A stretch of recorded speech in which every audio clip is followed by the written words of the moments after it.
Anunciamos o próximo painel com o tema Mediação na Recuperação Judicial, experiência da OI. São participantes deste painel doutora Ana Tereza Basílio, do escritório Basílio Advogados, Juliana Lois, coordenadora técnica do Núcleo de Mediação da Fundação Getúlio Vargas, doutor Paulo Penalva, do escritório Rosman Penalva Souza Leão, Franco e Vale. Atuará como mediadora a juíza de direito, doutora Umbelina Lopes Pereira, do Tribunal de Justiça do Estado do Tocantins.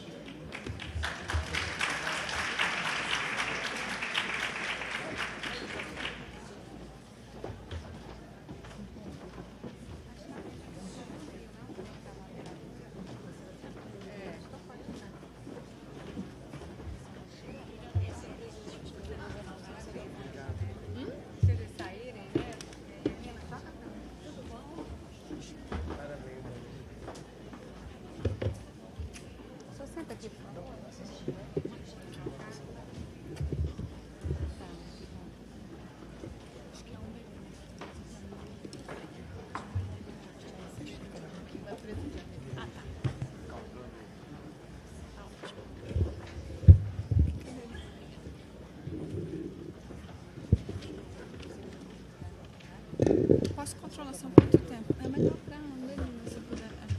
Prefiro.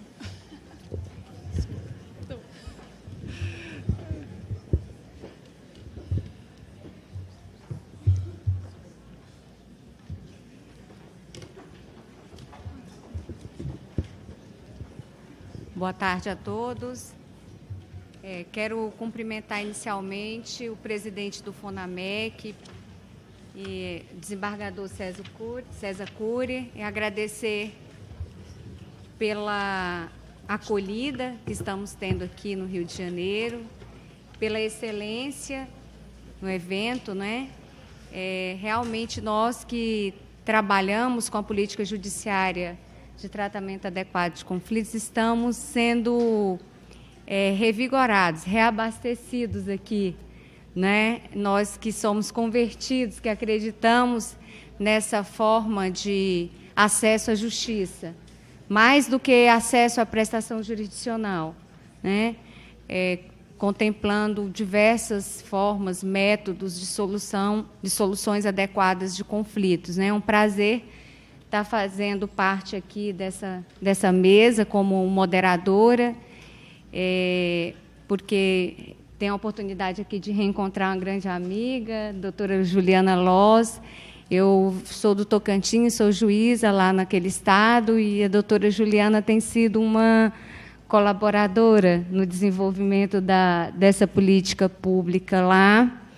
Já tivemos algumas experiências com capacitações e também com nosso estado, o estado mais jovem da federação, um estado pouco populoso, também sofreu reflexos positivos dessa ação, a recuperação judicial da OI, né? E interessante que foi falado na palestra anterior da valorização que tem que acontecer, o reconhecimento com a atividade do mediador. E nós vimos isso, porque essa valorização, como os mediadores que trabalharam nessa ação lá se sentiram prestigiados e valorizados, e inseridos na construção dessa solução. Eu sou titular, além de coordenadora do NUPEMEC, eu sou titular de uma vara especializada em recuperação judicial, e já estamos desenhando algo, né, para inserir lá na resolução desses conflitos, a mediação, e eu acho que há essa comunicação, e o que nós vamos ver aqui nessa tarde é algo muito novo. Eu tive a oportunidade de fazer uma pesquisa, a decisão do colega homologando o plano é de janeiro, próximo passado, do doutor Fernando Viana. Então, é algo que está acontecendo, né? E nós vimos falar tanto em números aqui, quantos mais de 30 mil acordos realizados, né? Então, eu cumprimento aqui a doutora Juliana, cumprimento os doutores, doutora Ana e doutor Paulo, advogados que também vão trazer uma contribuição valorosa com relação ao tema. Eu passo, então, a palavra à doutora Juliana Loz, depois, na sequência, para os outros palestrantes.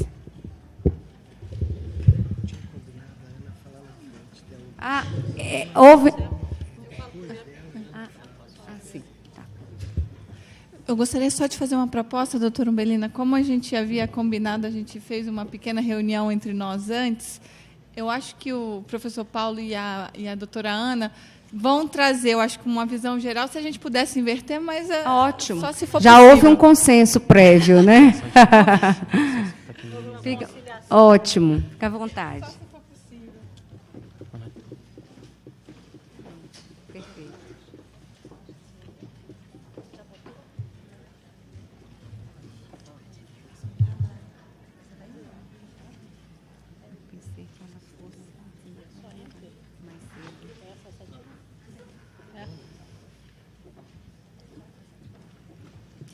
Boa tarde a todos. Em primeiro lugar, eu queria parabenizar os organizadores desse evento fantástico, um evento importante, sobre um tema muito atual, e faço esse agradecimento nas pessoas do desembargador César Cury e do Dr. Tiago Salles, da revista Justiça e Cidadania, porque realmente essa iniciativa é importantíssima para divulgar esse instituto que, a cada dia, ocupa mais espaço e mais relevância na nossa cultura jurídica brasileira. Nós aqui, nesse painel, nós vamos falar de um assunto que, por uma série de fatos e de coincidências, acabou gerando o que foi, talvez, o maior procedimento coletivo de mediação/conciliação já realizado, com certeza, no Brasil e talvez até no mundo. O processo de recuperação judicial, ele redunda necessariamente numa solução menos pior para todos os envolvidos. A empresa que se vê na situação de recuperação judicial, ela terá que contar com a apresentação de um plano de recuperação judicial que conte, por sua vez, com a anuência dos credores na Assembleia Geral de Credores. No entanto, a experiência mostra, até pela realidade dos fatos e a realidade econômica, que, num processo de recuperação judicial, há sempre um trauma, porque os credores, até pelas dificuldades financeiras da empresa de recuperação, acabam não recebendo a totalidade dos seus créditos e alguns ajustes precisam ser realizados para viabilizar a continuação daquela sociedade que gera empregos, que gera tributos e que contribui socialmente para a economia de um país. Então, é um processo traumático, é um processo difícil e é uma negociação extremamente complexa. No caso que vai se expor aqui, que é um caso piloto, talvez o leading case durante muitos anos da mediação em processo de recuperação judicial, a situação ainda era mais dramática, porque nós estávamos num ambiente de 54 mil credores, de cerca de 54 mil credores. Nesse ambiente que torna praticamente impossível uma assembleia de credores, os senhores imaginem só que nem no Maracanã se conseguiria fazer uma Assembleia Geral de Credores com esse número expressivo da recuperação judicial da OI. Então, aí onde entrou a mediação? Pois bem, essa decisão que está exposta no painel para os senhores é uma decisão absolutamente inovadora, uma decisão corajosa e uma decisão emblemática do juiz titular da 7ª Vara Empresarial do Rio de Janeiro, doutor Fernando Viana, que deferiu a realização de um grande e complexo processo de mediação no âmbito dos credores da Oi. Eu não poderia deixar de mencionar, não só porque está presente, mas porque merece a menção, a presença do doutor Márcio Guimarães, que, na ocasião, atuando ativamente no Ministério Público, e especialista também no assunto, professor da matéria, proferiu também um belíssimo parecer no processo de recuperação da Oi, sobre a possibilidade de realização da mediação entre credores e as empresas, as 7 empresas recuperandas. Então, essa decisão emblemática com certeza foi inspirada também no parecer do Ministério Público, que, com muita lucidez e com muita visão, permitiu aquilo que parecia impossível, compatibilizar o Instituto da Mediação e da Conciliação com o processo de recuperação judicial, no qual há vários princípios a serem seguidos, necessariamente. Há o princípio da igualdade de credores, que não pode ser violada, há o princípio de que não é possível dar algum benefício a um credor e não a outro. Então, há uma série de restrições legais que tornavam, para alguns, possivelmente com mais pessimismo, impossível chegar à realização desse grande projeto que foi realizado, digo a vocês, no Brasil inteiro, envolveu todos os estados da federação. Mas, no Dia hoje das Mulheres, eu não poderia deixar de mencionar que esse projeto só foi possível também, e aqui vai uma calorosa homenagem à desembargadora Mônica de Pietro também, pela sua decisão, foi um acórdão, um belíssimo acórdão da desembargadora Mônica de Pietro, exposto no painel agora, que permitiu que o procedimento de mediação do caso Oi tivesse início. Essa é a primeira decisão de 2º grau do Brasil permitindo a realização de mediação em processo de recuperação judicial. Pois bem, as razões que levaram a Oi a requerer e ao Judiciário a deferir a realização desse imenso projeto de mediação foi, como eu já mencionei, o grande número de credores, um número expressivo do ponto de vista percentual de credores com créditos de valores inferiores a R$50 mil, ou seja, cerca de 90% dos credores possuíam créditos de 50 ou menos de R$50 mil, ou seja, créditos decorrentes, a maioria deles de relações de consumo, de problemas estabelecidos na relação de consumo e, portanto, créditos de pessoas que certamente tinham a necessidade de recuperar esses valores e que seriam extremamente prejudicadas se aguardassem o processo normal de recuperação e o tempo normal de pagamento em um processo de recuperação. Então, a solução da mediação aqui permitiu que os titulares de créditos até 50 mil recebessem, antes mesmo da aprovação do plano, já um adiantamento de 90% do valor total de seus créditos. Pois bem,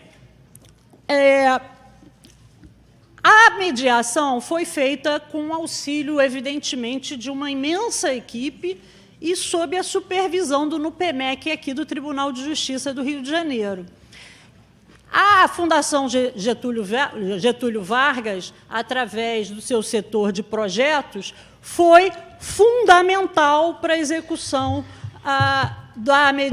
dessas mais de 35 mil mediações. E a doutora Juliana, que falará em seguida, coordenou todo esse trabalhoso procedimento.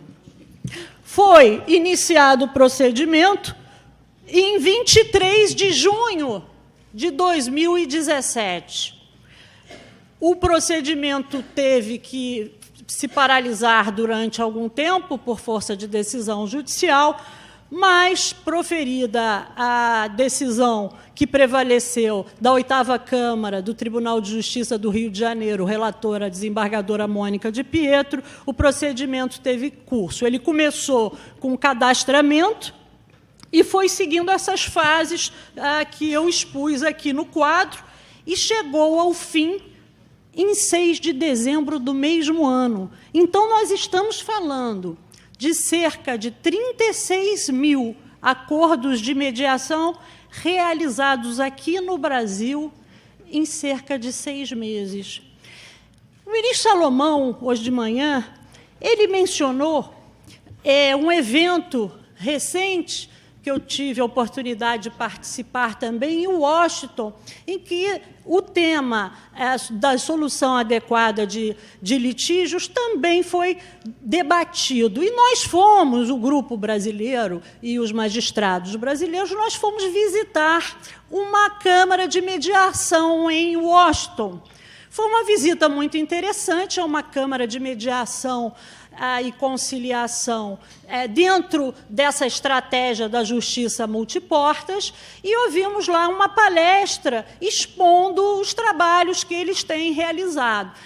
É uma estrutura, essa de Washington, uma estrutura muito consistente, um andar inteiro, bastante amplo, de um edifício público destinado a esses procedimentos. Agora, nós tivemos a seguinte informação entusiasmada da diretora daquele estabelecimento. Ela disse que aquele centro de mediação e conciliação era um grande sucesso porque estava atingindo a sua meta. E a sua meta era 3 mil acordos por ano. Nós estamos falando aqui em um procedimento de mediação feito em 6 meses no Brasil, envolvendo 36 mil credores. Então, me parece que a mediação já é uma realidade na cultura jurídica brasileira e o Brasil começa a despontar com algumas iniciativas. Só para dar uma visão da amplitude que foi a mediação da OI, eu mostro aqui, nesse quadro, os locais em que nós criamos pontos de atendimento para a realização e para a consumação da mediação.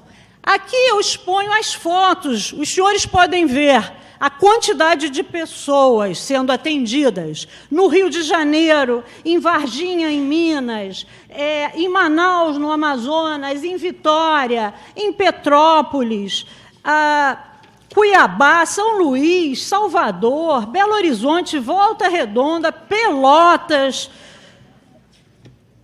Recife, Goiânia, Brasília, Florianópolis, uma enormidade de locais para celebração de mediação de credores da OI.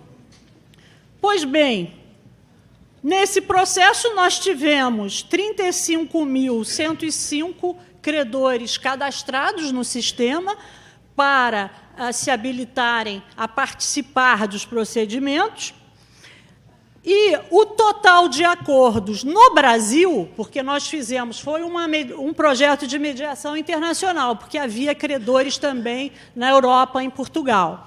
Então, no Brasil, foram firmados 27.491 acordos.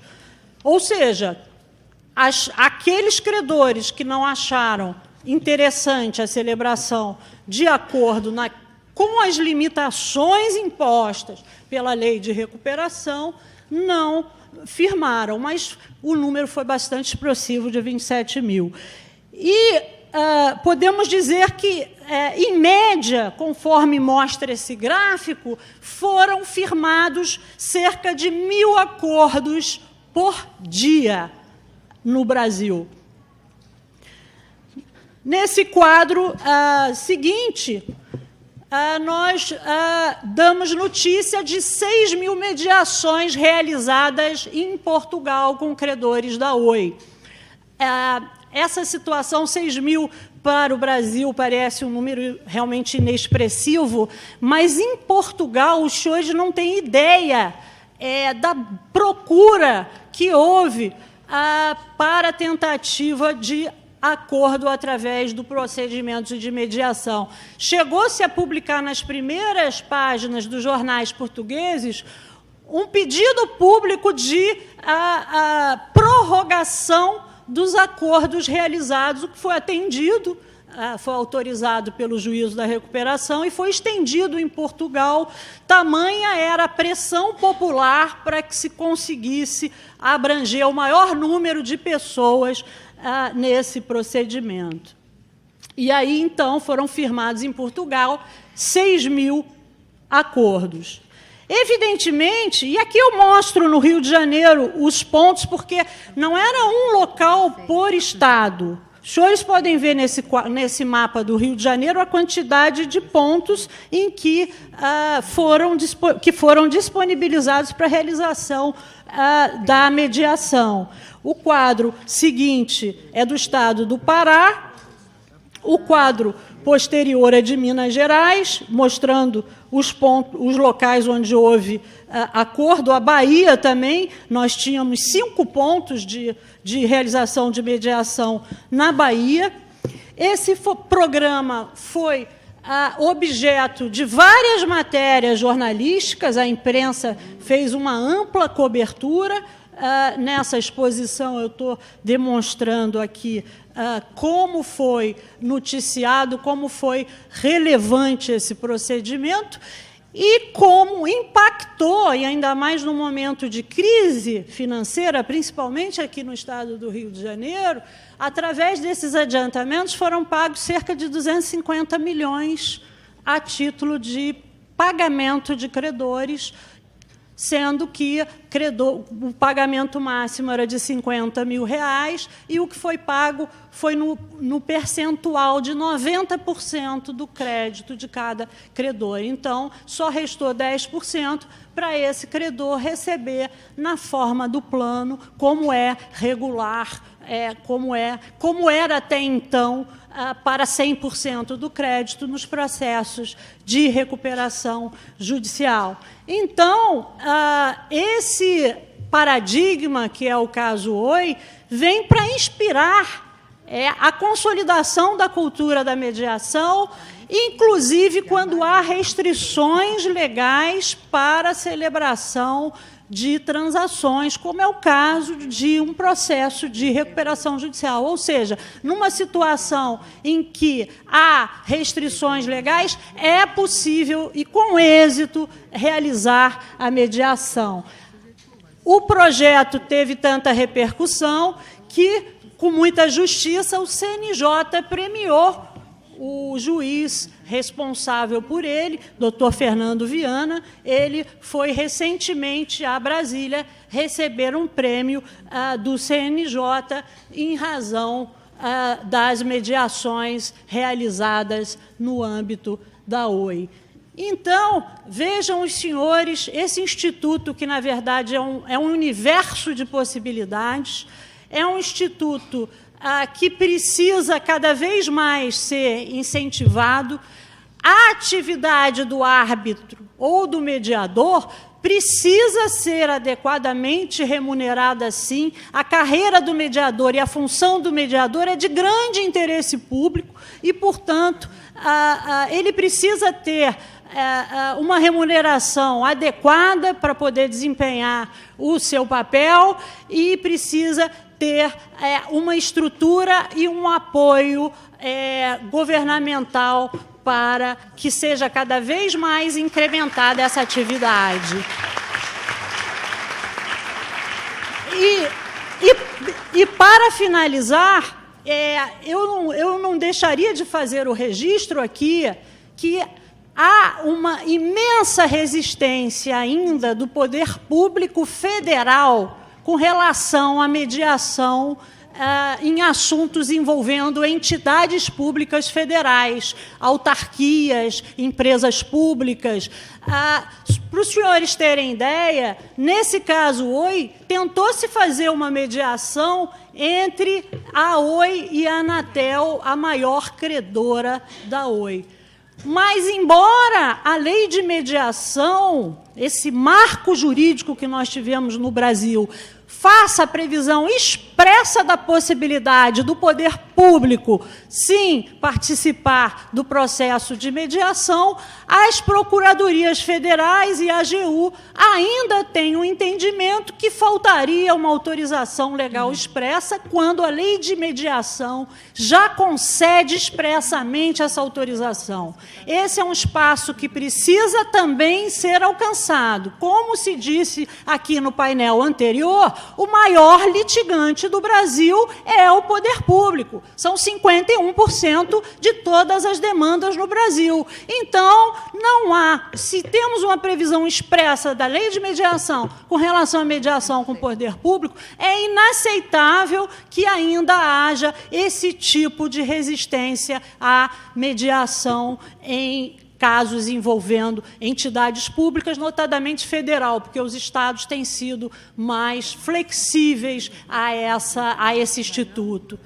Bom, eram esses os esclarecimentos que eu queria prestar e fica aqui a minha homenagem a todas as mulheres presentes pelo dia de hoje. Muito obrigada pela atenção.